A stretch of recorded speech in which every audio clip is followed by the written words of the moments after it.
चिराग पासवान के चाचा पशुपतिनाथ पारस ने केंद्रीय मंत्रिमंडल से इस्तीफा दे दिया है। वो केंद्रीय मंत्री थे, बागी स्वर अपना लिया है। जाहिर सी बात है, उनको एनडीए के गठबंधन का जो सीटों को बंटवारा हुआ उसमें एक भी सीट नहीं मिली थी। नाराज हुए, आज प्रेस कॉन्फ्रेंस की, इस्तीफा दे दिया है। तो उनका आगे का प्लान क्या होने वाला है? क्या वो आरजेडी में जाएंगे? और आरजेडी में अगर जाते हैं, लालू प्रसाद यादव उनको लेते हैं, तो वो कौन सी सीटें होंगी जहां से पशुपतिनाथ पारस की पार्टी को चुनाव लड़वाया जाएगा? आज आपको इस पर विस्तार से बताएंगे। साथ ही उपेंद्र कुशवाहा की नाराजगी की बातें चल रही हैं। उनको गठबंधन में एक सीट मिली है, कहा जा रहा है वो नाराज हैं। तो इसके पीछे क्या हकीकत है? क्या वो भी पाला बदल सकते हैं? मुकेश साहनी कहां सीन से गायब हो गए हैं? वो क्या कुछ प्लान कर रहे हैं? इसके बारे में आपको बताएंगे। साथ ही एनडीए की सीटों को बंटवारा तो हो गया, मगर आरजेडी की सीटों को बंटवारा कहां अटका है, इसके बारे में आपको विस्तार से बताएंगे। और बात करने के लिए होंगे हमारे वरिष्ठ साथी पंकज जी हमारे साथ। पंकज जी, बहुत स्वागत है आपका। बिल्कुल, इस समय ब्रेकिंग बिहार की चल रही है। पशुपतिनाथ पारस नाराज हैं, इस्तीफा दे दिया है, और क्या करने वाले हैं वो जल्द वो बताएंगे, उन्होंने कहा है। आपको तो पता होगा सर, क्या करने वाले हैं, क्या प्लान है? देखिए, दुखी हैं, बहुत नाराज हैं अंदर से, इसमें कोई शक नहीं है। लेकिन अभी भी वो सार्वजनिक तौर पर कह नहीं रहे हैं कि वो आरजेडी से बात करने जा रहे हैं। और अगर आप पिछले प्रेस कॉन्फ्रेंस को याद करें तो उसमें उन्होंने साफ कहा था कि वो स्वतंत्र हैं। अगर उनकी बात नहीं मानी जाएगी तो वो स्वतंत्र हैं। अब इसके मायने बड़े साफ साफ निकाले जा सकते हैं सौरभ, क्योंकि हम लोग बतौर पत्रकार इन चीजों को समझते हैं कि अब पशुपतिनाथ पारस के पास विकल्प क्या शेष रह गया है। तो एकमात्र विकल्प है, और वो विकल्प है आरजेडी। अब आरजेडी इनके साथ किस टर्म्स और कंडीशन पे बात करती है? आरजेडी के पास जाते हैं ये, तो आरजेडी इनको क्या देने के लिए, क्या ऑफर करने को तैयार होती है? ये बड़ा महत्वपूर्ण बात है। और साथ ही साथ बीजेपी भी इनसे अंदर खाने क्या कह रही होगी कि अभी लोकसभा चुनाव में आप हमारे साथ रहिए, हमारी मदद करिए, आपको पुरस्कृत हम विधानसभा चुनाव में करेंगे, लोकसभा चुनाव में के बाद फिर से सरकार बनेगी तो आपको हम ऐसे अकोमोडेट करेंगे, तमाम तरह की बात कर रही होगी। अब बतौर राजनीतिक पार्टी और बतौर राजनेता ये नाप तौल कर रहे होंगे कि किधर फायदा है, किधर नुकसान है। क्योंकि एक बात बहुत साफ है कि ये अभी भी प्रधानमंत्री को धन्यवाद कर रहे हैं, प्रधानमंत्री के खिलाफ एक शब्द नहीं बोल रहे। और जब इनसे पूछा गया कि क्या आप हाजीपुर लड़ेंगे, तो इन्होंने कहा मुझे जो कहना था मैंने कह दिया, अब आगे कुछ कहना होगा तो अपने पार्टी के लोगों से बातचीत करने के बाद ही कहूंगा। इसका मतलब बहुत साफ है कि पशुपतिनाथ पारस के दिमाग में बहुत कुछ चल रहा है, मंथन का दौर जारी है। बीजेपी भी उनको कुछ कुछ सब्जबाग दिखा रही है, लेकिन साथ ही साथ उनको फैसला लेना है कि बीजेपी को छोड़ना है या बीजेपी को नहीं छोड़ना है। और जहां तक सवाल है कि उनकी पार्टी का, तो यह बहुत साफ हो गया कि उनकी पार्टी को बीजेपी तो रिकॉग्नाइज नहीं किया है। बीजेपी अगर रिकॉग्नाइज करती तो उनके साथ सीट शेयर करती, बीजेपी ने सीट शेयर नहीं किया।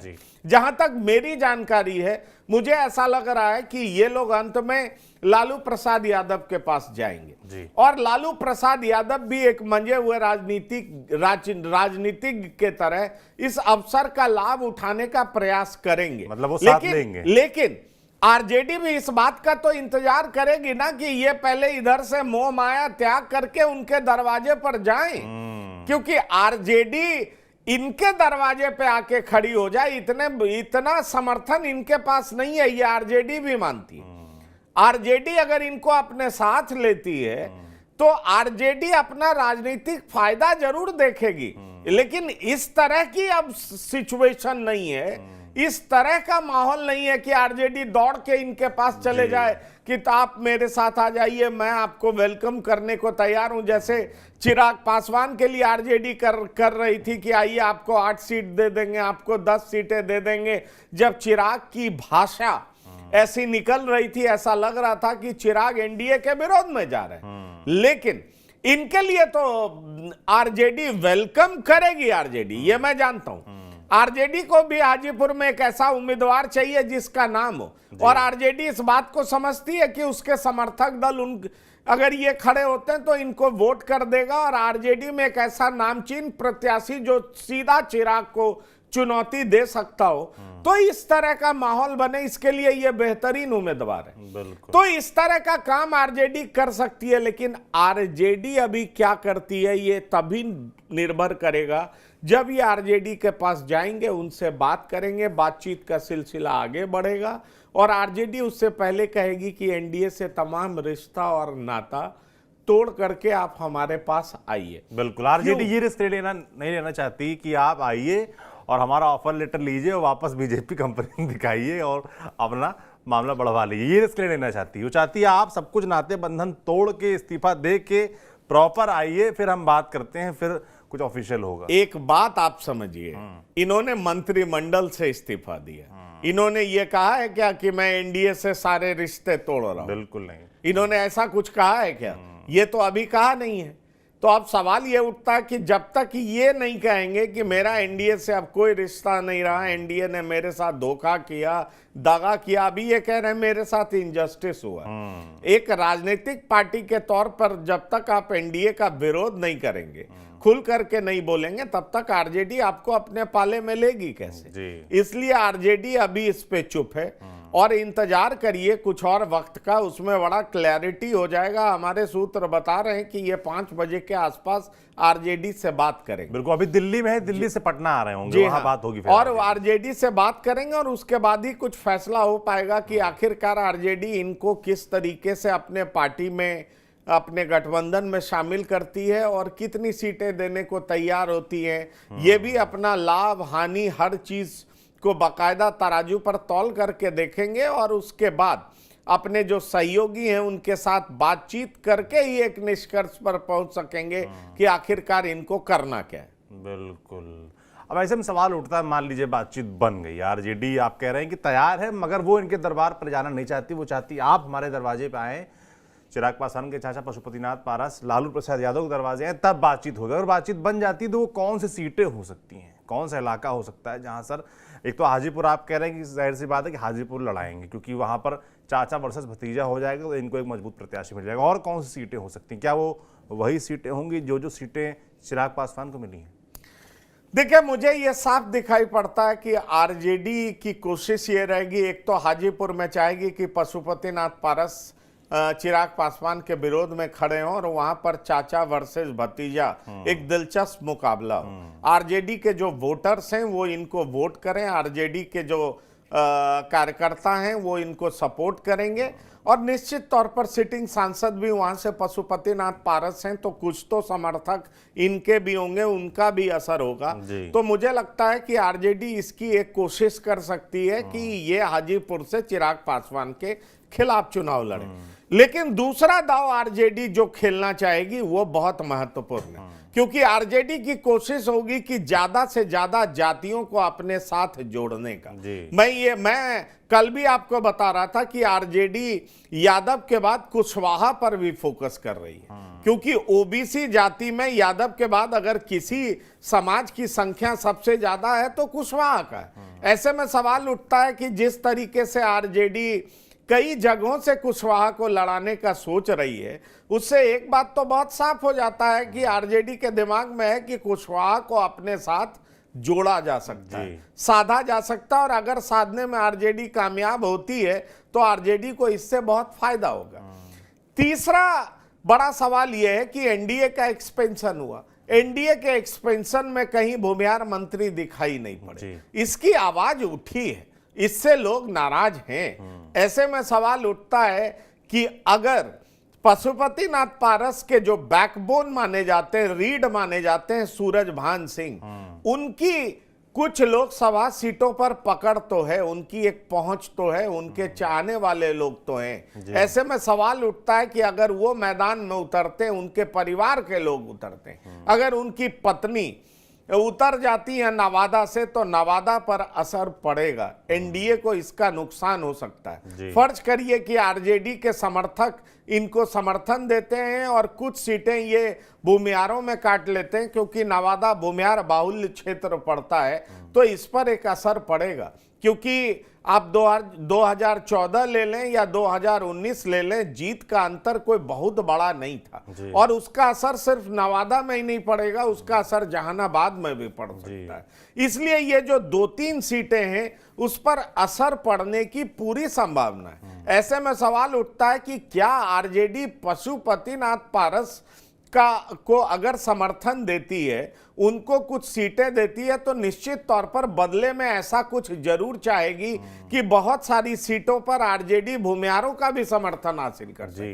क्योंकि तेजस्वी यादव का अप्रोच रहा है कि वो अपनी पार्टी को A to Z की पार्टी बता सके। ऐसे में तेजस्वी यादव चाहेंगे कि सूरजभान जैसे बाहुबली के परिवार का कोई सदस्य चुनावी मैदान में उतरे। सूरजभान खुद तो चुनाव लड़ नहीं सकते हैं, क्योंकि जो उन्हें कानून के द्वारा सजा मिली हुई है, इस वजह से वो चुनाव में नहीं उतरेंगे। लेकिन बड़ा सवाल ये उठता है कि उनके परिवार से उनके भाई सांसद रहे हैं, उनकी पत्नी सांसद रही हुई है। ऐसे में सवाल उठता है कि नवादा से सिटिंग सांसद चंदन सिंह है, जो कि उनके भाई हैं, या तो चंदन सिंह उतरेंगे, लेकिन लोग ये कहते हैं कि चंदन सिंह से ज्यादा चांसेस उनकी पत्नी का है। उनकी पत्नी मैदान में उतर सकती है। ऐसे में सवाल उठता है कि क्या सूरजभान सिंह वर्तमान परिस्थिति में एनडीए के विरोध में जाकर के क्या आरजेडी का दामन थामेंगे? क्योंकि 2 दिन पहले उन्होंने इस तरह का स्टेटमेंट तो दिया है कि उनकी बात लालू प्रसाद से साल 2010 से लगातार हो रही है। ऐसे में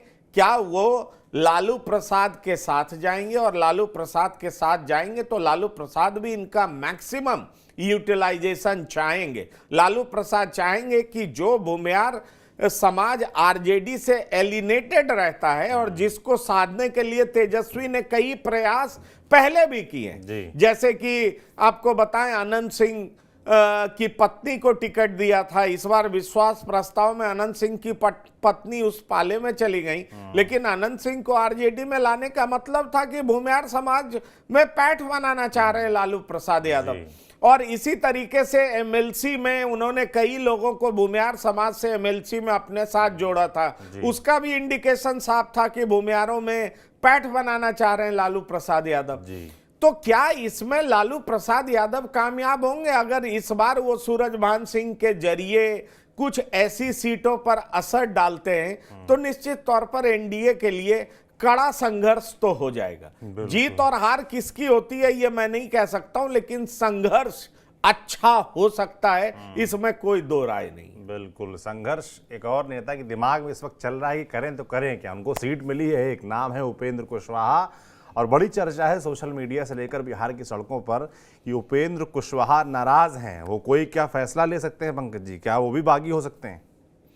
देखिए, जहां तक उपेंद्र कुशवाहा का सवाल है, तो जब नीतीश कुमार एनडीए में नहीं आए थे तो उनको 3 सीट की गारंटी दी गई, लेकिन उपेंद्र कुशवाहा को 1 सीट मिला है। कल जब प्रेस कॉन्फ्रेंस हो रहा था तो उपेंद्र कुशवाहा प्रेस कॉन्फ्रेंस में भी नहीं थे। तो आप समझ सकते हैं कि प्रेस कॉन्फ्रेंस में नहीं होने का मतलब साफ है कि वो नाराज हैं। और उससे पहले वो कई दिनों तक दिल्ली में डेरा डाले हुए थे, लेकिन उनसे कोई बड़े नेता मिल नहीं रहे थे। तो उपेंद्र कुशवाहा को काराकाट दिया गया है, और मुझे पुख्ता तौर पर जानकारी है कि उनके कैंप में बहुत मायूसी है, बहुत नाराजगी है, और इस बाबत इसको लेकर के आज मीटिंग भी होनी है। लेकिन जहां तक मेरी अंडरस्टैंडिंग है, नाराजगी अपनी जगह है, दिक्कतें अपनी जगह है, लेकिन मुझे नहीं लगता कि उपेंद्र कुशवाहा एनडीए छोड़ करके एन वक्त पर फिर से आरजेडी की तरफ रुख करना चाहेंगे। क्योंकि अगर इस तरीके से अदला बदली आला पाला बदलते रहे तो ऐसे ही उपेंद्र कुशवाहा को लेकर के कई बार सवाल उठ चुके हैं कि कितनी बार उन्होंने पाला बदला है, कभी इधर आते हैं कभी उधर जाते हैं। ये सवाल उन पर भी है, और उनकी अभी राजनीतिक यात्रा लंबी होनी है। बिहार में उनको लंबे दिनों तक बिहार की जनता का सेवा करना है, वहां राजनीति करनी है। मुझे नहीं लगता कि उपेंद्र कुशवाहा इस पचड़े में पड़ना चाहेंगे। वैसे उपेंद्र कुशवाहा नाराज हैं, इसमें कोई शक नहीं है। 3 सीटों, कम से कम 2 सीटें मांग रहे थे। 3 सीट की डिमांड, 3 सीट को लेकर के उनसे पहले कहा गया था, लेकिन जब जेडीयू आ गई थी इस पाले में तो वो 2 सीट चाहते थे। वो चाहते थे आप एक काराकाट दीजिए तो सुपौल और सीतामढ़ी में कोई एक जरूर दीजिए, लेकिन उनको कोई भी नहीं मिला है, क्योंकि सीतामढ़ी से भी सिटिंग सांसद जेडीयू के हैं और सुपौल से भी सिटिंग सांसद जेडीयू के हैं। ऐसे में उनको सिर्फ काराकाट दिया गया है और इस नाराजगी को लेकर के आज उपेंद्र कुशवाहा अपने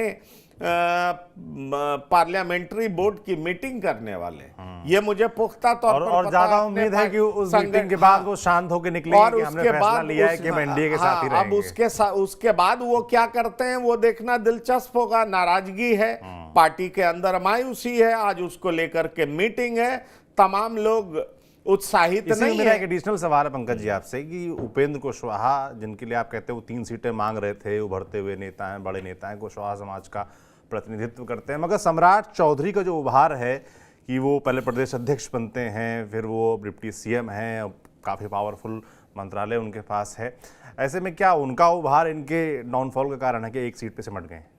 देखिए, सम्राट चौधरी को आगे करने का मतलब ही यही था कि बीजेपी दरअसल इस स्ट्रैटेजी से आगे बढ़ना चाहती थी कि यादव के बाद अगर दूसरे समाज का कोई नेता बड़ा किया जाए ओबीसी में, पिछड़े में, जिसकी संख्या भी अच्छी हो, नेता भी दबंग हो, जो दबंगई से बिहार की जनता को एड्रेस कर सके और साथ ही साथ अपने विरोधियों को जवाब दे सके।